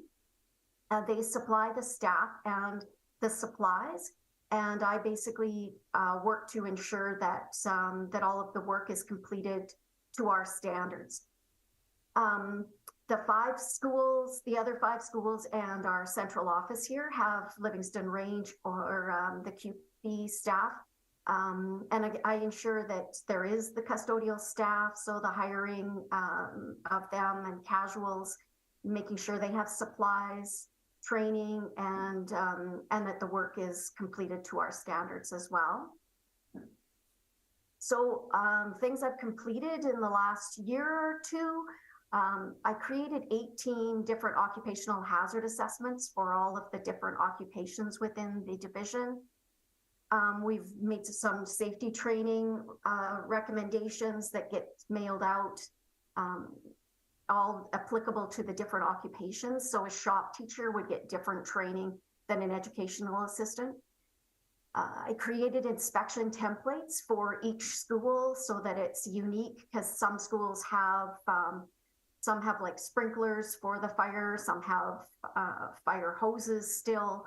I created inspection templates for the playgrounds according to the legislation. I also make sure that the emergency and first aid supplies are available and in good condition at each site. So that includes our defibrillators, the first aid kits, any blankets that might be needed for those first aid kits, as well as EpiPens. I've created a process to mitigate the risk of high-risk activities and field trips. So some of the higher risk field trips, I'll just get asked to kind of take a look at to make sure that we have all the controls in place that we should have. I've created forms to report all types of incidences, so members of the public or property damage, those types of things. I've reviewed all of the safety-related admin procedures, made some recommendations. One of the ones that we are working on right now is for concussions. And annually, I go out and clean out some outdated science chemicals or things like that to make it safer in our science classrooms. Things I'm currently working on. So I want to achieve CORE, which is a certificate of recognition in safety. It will help lower our WCB rates, and it also increases a safety culture. It's the highest level of standard that you can achieve. When I worked with the government, I audited CORE. So I've been setting up our safety program so that we can easily get CORE. I'm hoping maybe this year and next year. I've been reviewing the traffic flow around the school. So where the staff park, maybe where the students drive, where the buses go. I'll just randomly go to the schools and watch dismissals or arrivals just to see what's going on. Again, I've created an admin procedure on concussions, as Joelle and I are working on one for smudging. I've got a training program and manual that I'm working on for the custodians. I felt that was something that we need to have. I'm working on creating a disability management program, so like a return to work for every occupation and how we can maybe do that a little bit better. I'm creating an air quality program, so how people would go about reporting some air quality concerns, how I would go about investigating that, monitoring that if we get a third party involved. Creating a shop safety program, so we're looking at each different piece of equipment and making sure that that they have like a process in place for changing the blades and locking things out, that type of thing. Also, another piece of that shop protection safety program is noise. So a hearing protection program is another thing that I'm working on, that will also be for our maintenance staff, or maybe the music teachers who are all working in noisy environments. And then I'm also preparing of how the school divisions can assist in potential community emergencies. So how would that look? What services can we help with? At getting a callback list, those types of things for community emergencies. The Health and Safety Committee, we have 12 members of our committee. 5 are employer reps and 6 are workers reps, and then myself as a member. Our QP and ATA both have representation. We meet at least quarterly. We're having our meeting tomorrow at 1 o'clock. We do offer it virtual as well as in person to eliminate some of those extra costs for maybe getting subs or travel. And it is a little bit safer too for travel, like we moved this meeting through today. So the minutes are emailed and they're posted at each school and site. Every school or building, such as here in central office, has a safety board that minutes and safety topics get posted on. Some of the things that we discuss are the safety training, the assignments, maybe something that we need to do more often or less. We talk about some incident reports. They're all confidential. I usually summarize what happened and make it a learning opportunity. About some specific cases. We talk about near misses, what those are, and making sure those get reported.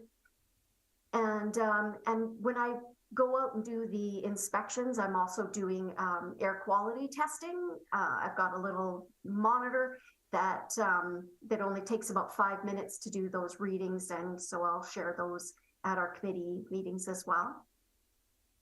Some of the specific things we've discussed this year. We talked about a school bus accident from another school division, and the importance of practicing evacuations. We've talked about the safety patrol, how that's going. We've updated our terms of reference. We've talked about legislation changes. Some of the most recent changes take effect at the end of this week. Their first aid, noise exposure, and control of hazardous energy. We talk about a discussion around policies around appropriate age that bus students can be left home alone. So this is one of the things that we're currently discussing. It was brought forward from a bus driver who felt that the student was too young to be left home alone. A lot of other school divisions have policies in regards to that. So that's one of the things we'll be discussing tomorrow. One of the other Laura, yes, sorry, yes. Can I just ask a clarifying question on that? Other school divisions have policies that they won't drop a student off under a certain age unless they know that there is someone else in the home who's above the age of 18 or 16 or... Yes, I believe it's 14. And I think there is no policy here in Alberta actually about what age is a child can be home alone. Yes. So in other provinces, there are some of those guidelines, but Alberta doesn't have that. So it's really, that's what's made kind of a gray area. And that's how come a lot of the school divisions have decided to put that policy in place. But yeah, so it's going to be a good discussion tomorrow. If anybody wants to attend, I'm sure you can come as a guest if you'd like. Yeah. Yeah. Okay. Yeah. I knew that about Alberta, that it was up to a parent's discretion. And so I thought that was interesting that maybe some school, or not maybe, that some school divisions have taken that upon themselves to make that rule. And then, what age the school division deems appropriate for the older sibling to be. So that's interesting. It'll be interesting to hear how that conversation goes tomorrow. Yeah. I'm kind of, I'm excited about everybody's input tomorrow to see how that'll work and what the recommendations that the committee will come forward with to senior admin, and then it would come to you guys as well for sure. So one of the other key pieces for our health and safety committees are site contacts. So each school, even though we only have 12 members on our committee, each school has a rep that the school staff would take their concerns to that representative, who would then contact one of us on the committee to bring that forward. They also maintain the safety boards at the school and come with the inspections with me too, if they're able to. So, and that is all that I had. So there's my email and phone number if anybody needs to get a hold of me, but that's pretty much all I had. Perfect. Thank you so much. And I'm sorry I jumped in there. You were so close to the end. I could have waited to the end for my question, but it's all good. Okay, so thank you so much. You can go ahead and stop sharing your screen, and I will just open it up to any trustees who might have any questions, clarifying points, or comments around our wonderful presentation from Laura today. Just looking. Okay, I'm seeing none. So I guess I was the only one who had questions. So thank you. We look forward to hearing if there are any recommendations that come forward. But thank you so much for that update, and we appreciate that. It'll just be me again, but everyone is clapping in their hearts. All so right. Thanks so much. There you go. You can see it. Thank you so much for joining us, and we appreciate your presentation. Have a good afternoon. Okay, bye-bye. Bye. Okay, so we will move on to, sorry, I hope you can't hear that dog barking in the background. We'll move on to our G6, our Regional Southwest Skills. This presentation is going to be coming from Mr. Kuzak, our Associate Superintendent, Curriculum and Innovation. Will provide the board with an update on how LRSD students did at the 2023 Regional Southwest Skills Competition. We're looking forward to hearing this. We love hearing about it every year. So we'll turn it over to you, Mr. Kuzak. Thank you for this time. Usually we have more time to prep for this. So this came in rather late, but I wanted to get it to this board meeting to kind of celebrate some of the stuff that our students been doing. So hopefully Nikki can share that. So just quickly to go through some of the things in the celebrations we're dealing with here at Livingstone Range is important. So the first one is auto service. We finished first, and that was great. So that student will be moving on to regionals. All of these will be moving on to provincials after this. But yeah, so that's the first one is Austin Williams. The second one is Neve McKinnon at Livingstone School winning baking. Now that group doesn't have a huge baking facility, but they ended up doing very well on that one. The next one is cabinet making, in which we finished second, and again, an excellent opportunity for our kids to display some of their talent there as well. Carpentry, we did well with that as well too. We finished third, and that came from Matthew Halton, so that was excellent opportunity there. Culinary arts, again, we did well there. We have a second place finish, again in a smaller kitchen at Livingstone School, and we also finished third at a third place person from Willow Creek Composite High School. So again, culinary arts did very well there. Fashion technology, we didn't have any there, unfortunately, but we don't have a lot of programming in that area for sure. Again, same as graphic design, we didn't place there, but in photography, we did. We had a first place with FP Walsh and a first place finish there. Next one, super proud again in video production. This was something that we've been working on for a while in Livingston and Livingstone Range in general, but we had first place again from CCHS. So Crozes Consolidated had a group that's going on and they won gold. And then finally in welding, again, did well. We got a second place finish there. And that was it from Willow Creek Composite. So very proud of this group. They did excellent. We look forward to their competition in Edmonton in May. And if you have any questions, please let me know. And if you're in the schools, please celebrate and talk to the principal and the kids if possible. throw Thank it you, back. Brad, or thank you, Chad. It's always so exciting to hear how the students do, whether they're getting first, second, or just being out there participating. It's so great that we have so many students who go out and who do participate and have the opportunity to, okay, Trips here. Sorry, cute baby alert. But we appreciate that our students are able to take part in this. Is there any questions, concerns, comments from any of the trustees for Mr. Kuzak?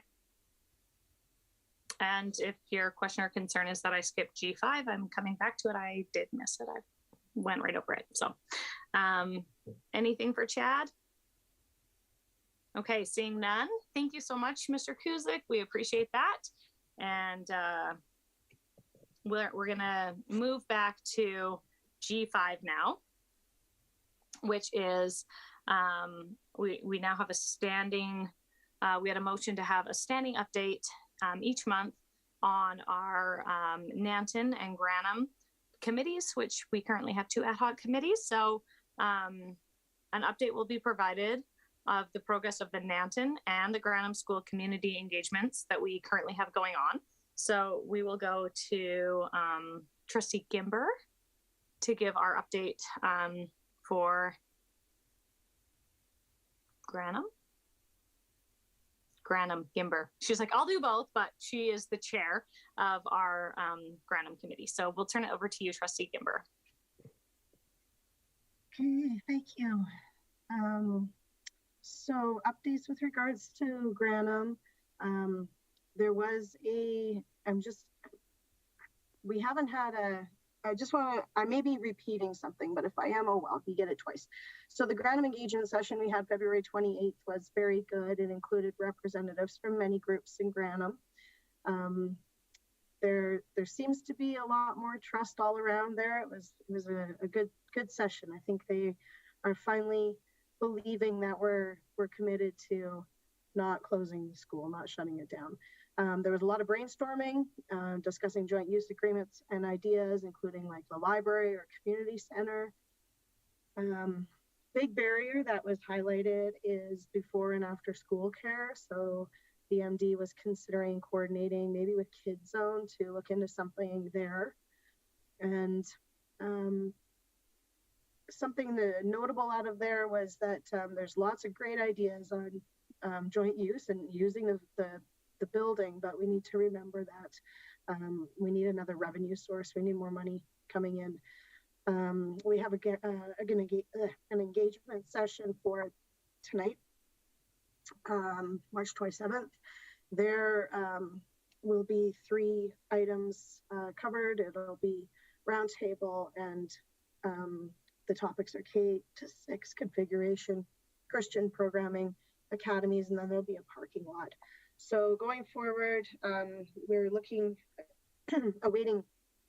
or maybe I've missed it, minutes from the meeting to be delivered to us from the last meeting. We're looking for a sense of community from the community regarding some programming that's out there, ISS maybe. Looking for a joint Granham committee with MD representatives, but we haven't sent the request yet for that. And a communication plan includes thank you posts on social media, and we want to focus on ensuring communication is key. That's it for Granham, unless Trustee Toon or Trustee Poitras has anything to add to what has happened there. Thank you so much for that update. I don't have anything to add. I think I saw Brad shaking his head. She did good. Okay. So thank you so much for that update. Yes, we really want to make sure that we're being transparent and sharing as much information as possible so that we have as much engagement as possible. So we're looking forward to that meeting, which is scheduled to happen tonight. So we will go to Trustee Toon for our update on the Nanton. Thank you. Yeah, the Nanton is doing great. We had an awesome engagement session with community members coming out to talk about potential partnerships and programming. And it was a good chance to have roundtable discussion again in smaller groups. Letter went out thanking all those who attended for participating. And we will have some upcoming engagement coming up with the municipalities. We sent letters are going out to the town of Nanton, MD of Ranchlands, and MD of Willow Creek to discuss our Nanton school. I'm struggling with the name. It was Nanton School Advisory Committee, I think is what we landed on. And so inviting them to send representation to that to talk about next steps and how to move forward with those amazing projects in Nanton. So we'll have more definitely coming up at the next couple meetings to discuss the progress and how everything's going with that. We part of the letter too, we asked for opportunity to attend the meetings that it was going to be scheduled at, so we could answer any questions. So I think that'll have some great discussion with the municipalities as well. But if there isn't any questions, that's all I have to report. Perfect. Is there any questions for either Carla or Brad or myself who sits on that committee about these updates? You will be getting an update every month. So, and those meetings are open. So, you know, we're looking forward to continue moving forward in both of these communities. And the support has been really well. So thank you both for your updates. I'm sorry that I skipped over it. Just I want to keep everyone in anticipation just a little bit longer. So thank you to everyone for who was part of the discussion information items and presented to us today. We are going to move on to item H, which is our key messages. And I just also want to point out to Trustee Toon that I'm about 10 minutes ahead of schedule. So hashtag winning. Does anyone have anything that they would like to add to our key messages from today? You can go ahead and just unmute yourself. Paul's report on NMI, on Métis education.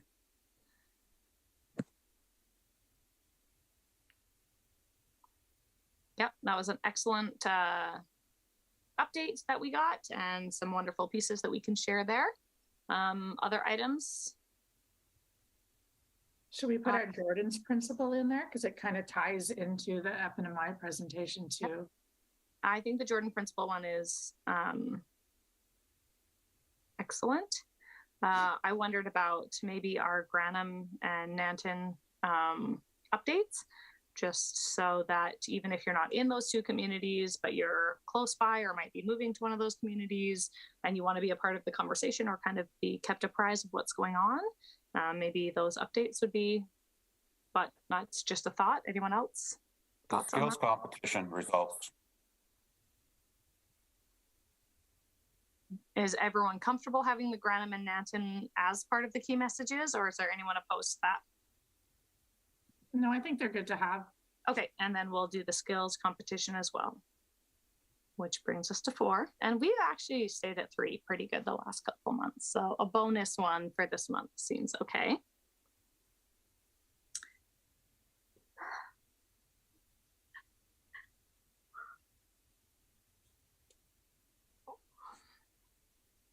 Perfect. Thank you so much, Nikki.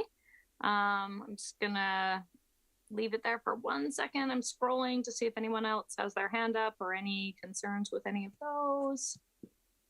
Seeing none. Okay. So with that, we will keep those as our key messages and bring those forward to our school councils in the coming month. And we'll move on to item I, which is our in-camera session. Can I get someone to make the motion that we go in camera?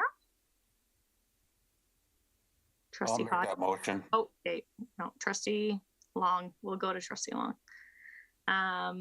Makes the motion to go in camera at 11:47 is the time I have. Perfect. So we'll move in camera using that same link. Go ahead, Trustee Hodges, before we go. Are you waving or do you have something to say? You're just waving? Okay. Bye to Savvy. Okay. Bye, Savvy. And just for everyone in the room here, Mr. Feller and Mr. Kuzak, you don't need to join us in camera today. We just have a few trustee things that we need to discuss. So thank you so much for joining us in our meeting today, and go do the important work you have to do. Thanks, folks. Have a good day. Thank you. See you. So we just join on the other link?